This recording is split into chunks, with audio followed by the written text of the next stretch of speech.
যেদিন খুশি বানান আর মস্তি করে খান। রান্নাটা এত লোভনীয় হয় দেখতে আর খেতে অপূর্ব স্বাদের হয়। আমিষ হোক বা নিরামিষ যেকোনোভাবে বানান সকালে, দুপুরে বা রাত্রে সব কিছুর সঙ্গেই এটা খেতে ভালো লাগে। একেবারে বাড়ির সকলে দেখবেন আঙুল চেটে, চেটে খাবে। তবে নামাবার সময় একটি বিশেষ উপকরণ দেবো সেটা অবশ্যই দেওয়ার চেষ্টা করবেন। তবেই খুব টেস্টি হবে রান্নাটা। তা রান্নাটা দেখার পর লাইক, শেয়ার, কমেন্ট করে আমার চ্যানেলটিকে সাবস্ক্রাইব করে রাখারও অনুরোধ জানালাম। তা প্রথমেই যেটা করতে হবে একটা টমেটো খুব মিহি করে কুচিয়ে কেটে নিতে হবে। বিশেষ কোনো উপকরণ লাগে না আর রান্নাটা খুব তাড়াতাড়ি হয়ে যায়। টমেটোটা কেটে নিয়েছি। এখানে আজকে মূল উপকরণ হচ্ছে পনির। আমার সামান্য কয়েক টুকরো নিয়েছি পনির। অল্প একটু পনির যদি এইভাবে রান্না করা যায় খেতে খুব ভালো লাগে। তা পনিরটাকে আমি গ্রেটারে যে বড় ছিদ্রটা থাকে সেই ছিদ্রটা দিয়ে পনিরটাকে আমি গ্রেট করে নিচ্ছি। গ্যাস এখনও অন করিনি। পনিরটা একেবারে ডাইরেক্ট কড়াইয়ের মধ্যেই এভাবে গ্রেট করে দিয়ে দিচ্ছি। সমস্ত পনিরটাকে এইভাবে প্রথমে আমি গ্রেট করে নিচ্ছি। এতে এখন আমি কিছু উপকরণ যোগ করব।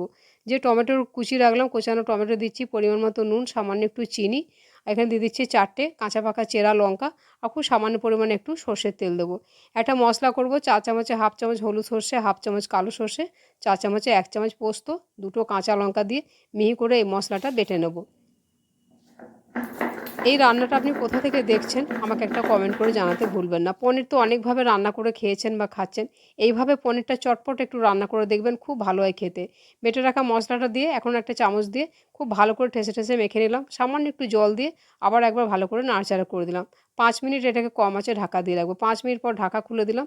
যে বিশেষ একটা উপকরণ বলেছিলাম সেটা হচ্ছে সামান্য একটু কসুরি মেথি হাত দিয়ে গুঁড়ো করে ওপর থেকে দিয়ে দিলেই দারুণ স্বাদের পনিরের রেসিপিটা আমার তৈরি।